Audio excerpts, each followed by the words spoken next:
हालांकि जॉन और उनकी पत्नी जेनी कई वर्षों से साथ थे, उन्होंने एक दूसरे से अपनी पहचान छिपा रखी थी। अंततः जब उन्हें एक दूसरे के बारे में सच्चाई का पता चला तो उनके रिश्ते ने एक नया मोड़ लिया।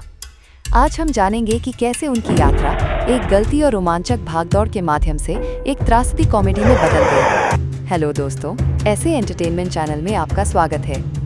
कहानी की शुरुआत में हम एक जोड़े जॉन और जेनी को एक चिकित्सक के कार्यालय में बैठे हुए देखते हैं। चिकित्सक उनसे पूछता है कि वे कितने समय से विवाहित हैं। जॉन उत्तर देता है 5 साल, लेकिन जेनी उसे सुधारते हुए कहती है 6 साल हो गए हैं। जब उनसे पूछा गया कि वे एक जोड़े के रूप में कितने खुश हैं तो वे खुद को 10 में से 8 अंक देते हैं। फिर जब चिकित्सक उनके अंतरंगता के बारे में पूछता है तो वे प्रश्न को टाल देते हैं। इसके बाद उनसे पूछा गया कि वे पहली बार कैसे मिले थे। कहानी फिर 5 या 6 साल पहले कोलंबिया में उनकी पहली मुलाकात की तरफ जाती है। एक अमेरिकी व्यक्ति ने एक स्थानीय नेता की हत्या कर दी थी और पुलिस हर व्यक्ति की तलाश कर रही थी। जॉन और जेनी अपने होटल में अकेले थे। अगर जरूरत पड़ती तो वे बंदूकें निकालकर पुलिस को गोली मार सकते थे, लेकिन इसके बजाय वे एक जोड़े का बहाना करते थे। उन्होंने साथ समय बिताया, बातें की, बार में पेय लिए, साथ में नृत्य किया और अंततः उस रात वे अंतरंग हो गए। अगले दिन सुबह वे होटल छोड़कर एक मेले में गए, जहां जॉन ने एक छोटे से पुरस्कार जीतने के लिए एक लक्ष्य पर गोली मारी। फिर जेनी ने नाटक करना बंद करने का फैसला किया और सटीकता से लक्ष्य पर निशाना साधकर बड़ा पुरस्कार जीता। साथ में अधिक समय बिताने के बाद वे गहरे प्यार में पड़ गए। जॉन ने बॉक्सिंग अभ्यास के दौरान अपने दोस्त एडी को जेनी के बारे में बताया और सोचा कि जेनी को सच्चाई बताने की कोई जरूरत नहीं है। दूसरी ओर जेनी ने भी सोचा कि उसे जॉन को सच्चाई बताने की जरूरत नहीं है और उसने अपने दोस्त के साथ हाइकिंग करते समय इस पर चर्चा की।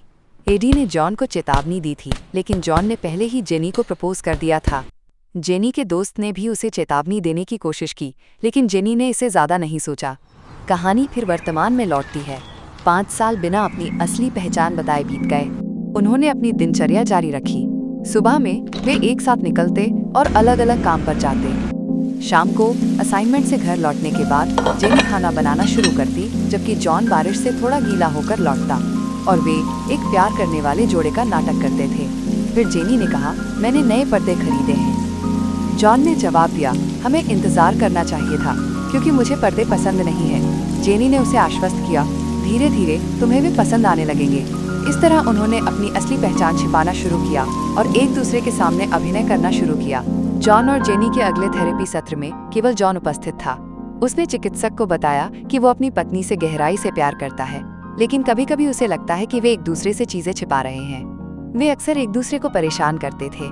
जॉन जल्दी सोना चाहता था, लेकिन जेनी लाइट बंद नहीं करती थी। जेनी ने भी अपने चिकित्सक से वही शिकायत की, जिसने कहा कि यही तो शादियां होती हैं। फिर जेनी ने उल्लेख किया कि रात के खाने के दौरान उनके पास बात करने के लिए कुछ खास नहीं था। जॉन को उसका खाना पसंद नहीं था और वो हमेशा नमक चाहता था। उस रात जेनी को काम पर जाना था, लेकिन उसने जॉन से झूठ बोला कि वो जल्द ही वापस आ जाएगी। वास्तव में वो एक सेक्स वर्कर होने का नाटक कर रही थी ताकि वो एक गैंगस्टर को मार सके। दूसरी ओर जॉन का भी एक लक्ष्य था। उसने अपने लक्ष्य के करीब पहुंचने के लिए एक जुआघर में नशे में होने का नाटक किया, खेल में भाग लेकर दिखाया कि उसके पास पैसा है। जब लक्ष्य आया तो जॉन ने सभी को मार डाला। जेनी ने भी अपने गैंगस्टर लक्ष्य को ढूंढकर मार डाला और फिर घर लौट आई। उस शाम वे एक पड़ोसी सुसान द्वारा आयोजित बारबेक्यू पार्टी में शामिल हुए, पड़ोसियों के साथ बातचीत में रुचि दिखाने का नाटक करते हुए। एक महिला ने जेनी को थोड़ी देर के लिए अपने बच्चे की देखभाल करने के लिए दिया। जॉन ने दूर से जेनी को देखा और सोचा कि वो उस रात बहुत सुंदर लग रही थी। रात में घर लौटने के बाद दोनों को उनके एजेंसियों द्वारा असाइनमेंट के लिए बुलाया गया। सुबह में जॉन गैरेज में गया, जहां उसके पास हथियारों के लिए एक गुप्त तिजोरी थी। जेनी ने अपने हथियार अटारी में छिपाए। जॉन अपनी एजेंसी में गया और जेनी अपनी एजेंसी में गई। जेनी की एजेंसी जॉन की एजेंसी से बहुत बड़ी थी। जॉन और जेनी को किसी को मारने का काम सौंपा गया, लेकिन उन्हें ये नहीं पता था कि उनका लक्ष्य एक ही व्यक्ति था, जिसका नाम बेंजामिन डैंज उर्फ टैंक था। उनकी संबंधित एजेंसियों ने उन्हें हवाई जहाज के टिकट और आवश्यक आपूर्ति प्रदान की। फिर हम देखते हैं कि जेनी अपने लक्ष्य पर दूर से नजर रख रही है और विभिन्न स्थानों पर बम लगा रही है। जैसे ही लक्ष्य की कार उसके क्षेत्र में प्रवेश करती, वो बम विस्फोट कर सकती थी। लेकिन अचानक जॉन अपनी कार के साथ आ गया। अगर जॉन अंदर गया तो उसकी कार विस्फोट हो जाती, इसलिए जेनी ने सभी बम निष्क्रिय कर दिए। वो दूरी से जॉन को स्पष्ट रूप से नहीं देख सकती थी, लेकिन उसने उस पर नजर रखी क्योंकि उसका लक्ष्य सीमा के भीतर आ रहा था। जॉन ने अपना रॉकेट लॉन्चर निकाला और ये देखकर जेनी ने जॉन को गोली मार दी। हालांकि जॉन ने बुलेट प्रूफ जैकेट पहनी हुई थी और बच गया। फिर जॉन ने रॉकेट लॉन्चर को जेनी की ओर निशाना साधा, जिससे पूरा स्थान विस्फोट हो गया, लेकिन जेनी बचने में सफल रही। उनका लक्ष्य इस संघर्ष से बच गया। जॉन ने एडी के साथ इस घटना पर चर्चा की। उसने पूछा, हम दोनों को एक ही अनुबंध क्यों दिए गए थे? वो लड़की कौन थी? उसने जेनी के लैपटॉप को आईटी विभाग में ले जाकर जानकारी इकट्ठा करने के लिए कहा। उसे न्यूयॉर्क में एक इमारत का पता मिला और वहां अधिक जानकारी के लिए गया, जहां उसने पाया कि जेनी वहां काम करती थी। इस बीच जेनी भी ये पता लगाने की कोशिश कर रही थी कि उसके मिशन में किसने हस्तक्षेप किया था। उसने सभी घटनाओं की रिकॉर्डिंग को ध्यान से देखा और देखा कि आदमी ने अपने पैर को उसी तरह से हिलाया जैसे जॉन करता था। वो निश्चित थी कि वो जॉन ही था। संदिग्ध ढंग से जॉन रात में घर लौटा और जेनी जो भी संदिग्ध थी उसके लिए एक पेय तैयार किया। जॉन ने उस पर भरोसा नहीं किया और पेय को बाथटब में डाल दिया। जब जेनी रसोई में गई तो जॉन ने मेज से एक चाकू उठाया और उसे अपनी छाती की जेब में डाल दिया। फिर जेनी ने रात के खाने को मेज पर लाया, पॉट रोस्ट तैयार करने के लिए एक चाकू पकड़ते हुए। जॉन ने उससे चाकू छीन लिया और फिर जेनी ने पॉट रोस्ट को काटने के लिए एक बड़ा चाकू निकाला। जॉन ने पूछा, तुम्हारा दिन कैसा था? जेनी ने उत्तर दिया, आज कमीशन की समस्याएं काफी परेशान कर रही हैं। फिर जॉन ने कहा, हमें भी दोहरी बुकिंग के साथ काफी परेशानी हुई है। जॉन खाने से डर रहा था, लेकिन जेनी को खाते हुए देखकर वो भी शामिल हो गया। वो जेनी के लिए एक पेय डालने के लिए उठ गया, ये नाटक करते हुए कि बोतल गिरा दी। जेनी ने उसे पकड़ लिया, लेकिन फिर छोड़ दिया। दोनों ने बहाना बनाकर सफाई करने का निर्णय लिया और जल्दी से अपने हथियार खोजने लगे। जॉन ने अपनी बंदूक निकाली, लेकिन जेनी पहले ही अपनी कार में चली गई थी। वो ये देखकर आश्चर्यचकित थी कि उसने इन सभी वर्षों के बाद भी जॉन को नहीं पहचाना। जॉन ने जेनी को रोकने की कोशिश की तो उसने गलती से अपनी बंदूक चला दी। गुस्से में जेनी ने अपनी कार जॉन की ओर चला दी, जिससे वो टकरा गया। जॉन विंडशील्ड से टकराकर अंदर गिर गया, लेकिन जेनी जल्दी से कार से बाहर निकल गई। वे दोनों अलग अलग रास्तों पर चले गए। फिर जॉन एडी के पास गया और कहा, मेरी पत्नी ने आज मुझे मारने की कोशिश की। एडी ने टिप्पणी की, हर पत्नी कभी न कभी ऐसा करती है। जॉन को विश्वास नहीं हो रहा था कि उसने इतने लंबे समय तक जेनी को नहीं पहचाना। एडी ने सुझाव दिया, अगर तुम उसे मार डालो तो सब कुछ ठीक हो जाएगा। इस बीच जेनी ने अपनी दोस्त को सब कुछ बताया, जो समान रूप से आश्चर्यचकित थी। उसने जेनी से पूछा, क्या तुम अभी भी जॉन से प्यार करती हो? जिस पर जेनी ने उत्तर दिया, नहीं। फिर उसकी दोस्त ने कहा, अगर तुम उससे अब प्यार नहीं करती तो तुम्हें सब कुछ हल करने के लिए जॉन को मारना होगा। उस रात जेनी ने खुद को समझाने की कोशिश की कि वो अब जॉन से प्यार नहीं करती। ये उसके लिए दर्दनाक था। दूसरी ओर जॉन जेनी के विचारों से गहराई से परेशान था। अगले सुबह जेनी अपनी टीम को उनके घर ले आई, सब कुछ जांचने के लिए।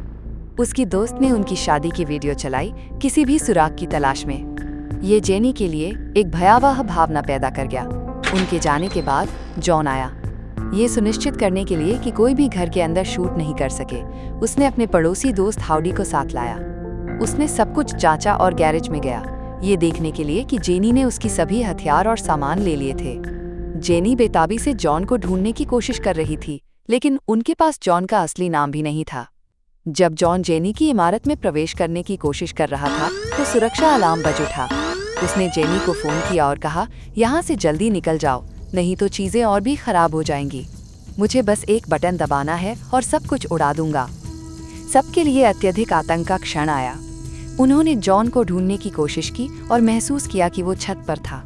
चूंकि जानकारी महत्वपूर्ण थी, उन्होंने जल्दी से सब कुछ नष्ट कर दिया और इमारत खाली कर दी। फिर जॉन ने जेनी पर बंदूक तान दी, लेकिन गोली नहीं चलाई। जेनी ने एक तार का इस्तेमाल किया और दूसरी इमारत में भाग गई और दोनों ने दूर से एक दूसरे को गालियां दी। बाद में जब जॉन एड्डी के घर पर कागजात की जांच कर रहा था और जानकारी नष्ट कर रहा था, उसने एक निर्माण कंपनी का नाम पाया जिससे जेनी और उनकी कंपनी काम कर रही थी। अगले दृश्य में हम देखते हैं कि जॉन निर्माणाधीन इमारत में पहुंचता है। जैसे ही जॉन लिफ्ट से ऊपर जा रहा था, जेनी ने लिफ्ट रोक दी और उसे अंतिम चेतावनी दी, शहर छोड़ दो, नहीं तो बहुत बुरा होगा। जॉन ने जोर दिया, मैं कहीं नहीं जा रहा हूँ। जेनी ने फिर धमकी दी, यहाँ से निकल जाओ, नहीं तो मैं लिफ्ट गिरा दूंगी। लेकिन जॉन बिना किसी डर के बोला, तुम आगे बढ़ सकती हो। जेनी ने उल्टी गिनती शुरू कर दी और उनकी टीम ने वास्तव में लिफ्ट को उड़ा दिया। जेनी को बहुत बुरा लगा, लेकिन जॉन दूसरी लिफ्ट में चला गया था जिसने उसे बचा लिया, हालांकि वो बहुत दुखी महसूस कर रहा था। उस रात जेनी उस जगह पर बैठी थी जहां जॉन ने उसे प्रपोज किया था, दुखी होकर आंसुओं के साथ शराब पी रही थी। फिर जॉन आया। जेनी जॉन को देखकर बहुत खुश हुई। दोनों ने अपनी बंदूकें निकाली और मेज पर एक दूसरे के सामने बैठ गए। जॉन ने कहा, हमारी समस्या अजीब है, तुम मुझे मारना चाहती थी, तुम्हें मेरी परवाह नहीं है। उसने जेनी से नृत्य करने के लिए कहा। जैसे ही वे नृत्य कर रहे थे, उन्होंने अपने सभी हथियार फेंक दिए। जॉन ने शिकायत की, तुमने हमारी शादी को एक नौकरी की तरह माना है। जेनी ने कोई जवाब नहीं दिया और भावुक होकर बाथरूम चली गई। उसने एक बड़ा विस्फोट किया जिससे सभी को डर के मारे भागना पड़ा। जॉन ने उसे ढूंढने की कोशिश की, लेकिन अपनी जैकेट से टिक टिक की आवाज़ सुनी। जल्दी से उसने जैकेट उतार दी, उसे एक बॉक्स में रखा और वो विस्फोट हो गया। जॉन ने जेनी को फ़ोन किया और कहा, तुमने मुझे दूसरी बार मारने की कोशिश की। मैं अब घर जा रहा हूँ और तुम्हारे लिए खरीदी गई हर चीज़ को नष्ट कर दूंगा। जेनी ने जवाब दिया, ठीक है, मैं वहाँ मिलूंगी। जॉन ने पूछा, जब हम पहली बार मिले थे तब तुमने क्या सोचा था? जेनी ने फिर जॉन से पूछा कि वो उसे बताए। जॉन ने कहा, तुम मुझे मेरे क्रिसमस की सुबह की तरह महसूस हुई थी। जिस पर जेनी ने जवाब दिया, मैंने सोचा था कि तुम सबसे सुंदर संकेत थे जो मैंने कभी देखा था। लेकिन दोनों ने स्वीकार किया कि सब कुछ सिर्फ एक व्यवसाय था। घर लौटते समय जेनी ने जॉन की कार को टक्कर मारी और घर में प्रवेश किया। जॉन कार से बाहर निकला और घर में घुसने के विभिन्न तरीकों की कोशिश की, लेकिन जब उसे कोई रास्ता नहीं मिला तो उसने एक खिड़की तोड़ दी और घर में प्रवेश किया। जेनी अंदर जॉन का इंतजार कर रही थी, उसके हाथ में बंदूक थी। जॉन ने गुप्त तिजोरी से अपनी बंदूक निकाली और जेनी की तलाश शुरू कर दी। एक भयंकर गोलीबारी और टकराव हुआ। एक बिंदु पर दोनों ने एक दूसरे पर बंदूक तान दी और घूरने लगे। फिर जॉन ने अपनी बंदूक नीचे कर दी और कहा, मैं ये नहीं कर सकता। ये सुनकर जेनी ने भी अपनी बंदूक नीचे कर दी और वे एक दूसरे को चूमने लगे। उनका रिश्ता फिर से जीवित हो गया। उनकी पड़ोसी सुसान शोर सुनकर पुलिस के साथ आई और दरवाजा खटखटाया। जॉन और जेनी आधे नग्न बाहर आए और सुसान ये दृश्य देखकर हंस पड़ी और चली गई। जेनी ने पूछा, तुम हमारी छुट्टी के दौरान अचानक क्यों चले गए? जॉन ने उस आदमी का जिक्र किया जिसे जेनी को मारना था, लेकिन उसने नहीं मारा। जॉन ने कहा, उस रात तुम्हें लेने के लिए एक हेलीकॉप्टर आया था, लेकिन तुमने शायद बम विस्फोट के कारण उसे नहीं सुना। जेनी ने फिर मुस्कुराते हुए कहा, मैं थोड़ी बहरी हूँ। जॉन भी मुस्कुराया और कहा, मैं थोड़ा रंगहीन हूँ। सब कुछ ठीक चल रहा था जब तक कुछ लोग आए और उन पर गोलीबारी शुरू कर दी। उनके पास एक दूसरे को मारने के लिए 48 घंटे थे जो समाप्त हो गए थे, इसलिए उनकी एजेंसियों ने उनके अनुबंध समाप्त कर दिए। उन्होंने अपनी बंदूकें और जूते निकाले। जॉन ने जेनी को एक छोटी बंदूक दी, लेकिन जेनी को एक बड़ी बंदूक चाहिए थी। ऊपर से उन पर एक बम फेंका गया और जॉन ने उसे दूर फेंक दिया, लेकिन वो एक ईंधन टैंक के पास गिर गया। विस्फोट ने पास के सभी लोगों को मार डाला, लेकिन जॉन और जेनी गिर गए और बच गए। उन्होंने अपने पड़ोसी की कार चुरा ली। फिर जेनी ने स्वीकार किया, मैंने कभी 20 कंपनियों में काम नहीं किया। जॉन ने कहा, मुझे तुम्हारा ये अंदाज पसंद आया। वास्तव में मैंने कभी MIT नहीं गया। मेरा मुख्य विषय आर्ट और हिस्ट्री था। जेनी थोड़ी मुस्कुराई और स्वीकार किया, मैं खाना नहीं बना सकती। कार्यालय की लड़कियां हमेशा मेरे लिए खाना बनाती थीं। अचानक जॉन और जेनी ने खुद को पीछा करते हुए पाया।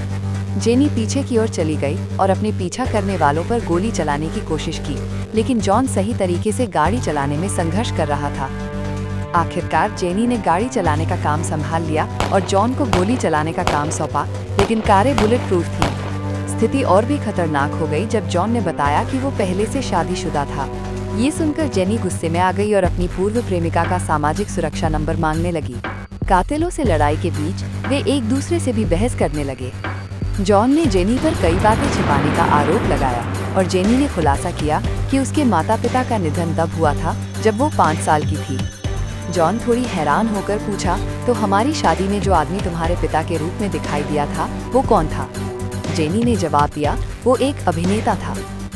जॉन को निशाना साधने में परेशानी हो रही थी, इसलिए जेनी ने कार घुमा दी और गोलीबारी शुरू कर दी, पीछा करने वाली कार को उड़ा दिया। जॉन ने कहा, हमें अपनी सभी बातचीत को फिर से शुरू करने की ज़रूरत है। जेनी ने फिर खुलासा किया, मैं यहूदी हूँ।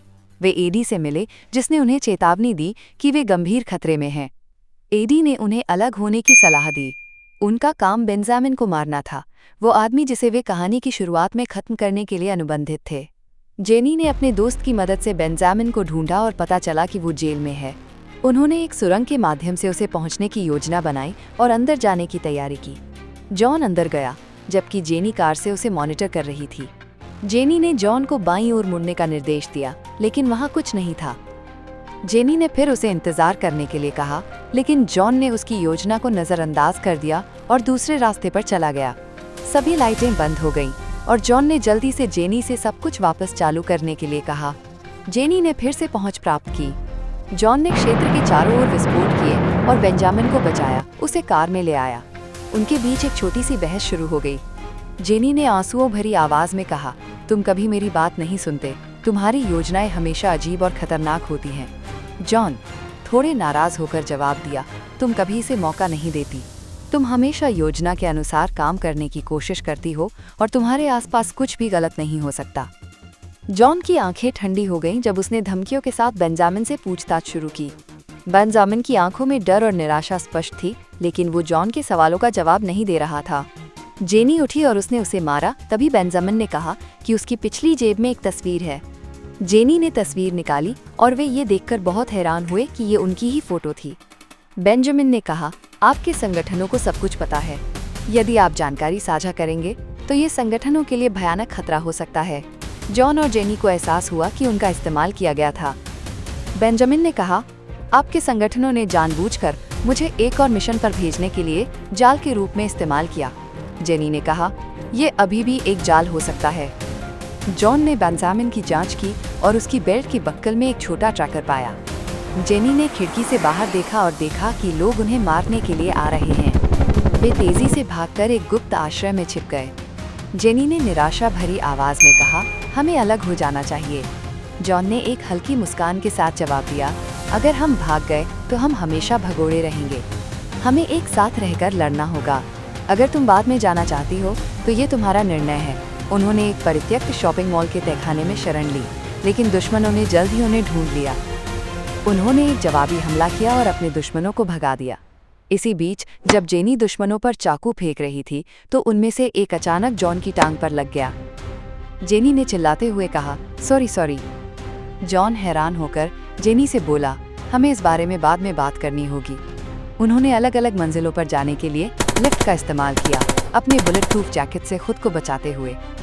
गोलीबारी के दौरान अचानक जेनी को गोली लग गई। जॉन उसे सुरक्षित स्थान पर ले जा रहा था जब उसे भी गोली लग गई। उन्होंने एक कमरे के अंदर शरण ली। जॉन ने थोड़े उदास चेहरे के साथ कहा, अब ला पास में उस जगह पर छुट्टी अच्छी होगी। जेनी ने मुस्कुराते हुए जवाब दिया, शायद वहाँ बारिश हो रही हो। अभी मैं दुनिया में कहीं भी तुम्हारे साथ रहना चाहती हूँ।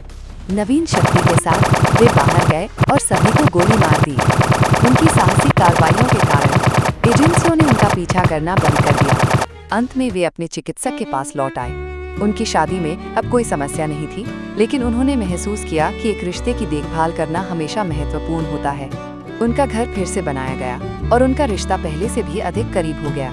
जॉन ने अपनी पहल पर चिकित्सक से उनकी अंतरंगता के बारे में पूछा और खुद ही जवाब दिया, 10 में से 10, और यही कहानी समाप्त होती है। ऐसे एंटरटेनमेंट के साथ बने रहने के लिए धन्यवाद। यदि आपको ये वीडियो पसंद आया हो तो कृपया लाइक करें, शेयर करें और चैनल को सब्सक्राइब करें। अगली बार और अधिक थ्रिलिंग एडवेंचर्स के लिए आपसे फिर मिलेंगे। तब तक अच्छा रहें, स्वस्थ रहें और ऐसे एंटरटेनमेंट के साथ बने रहें।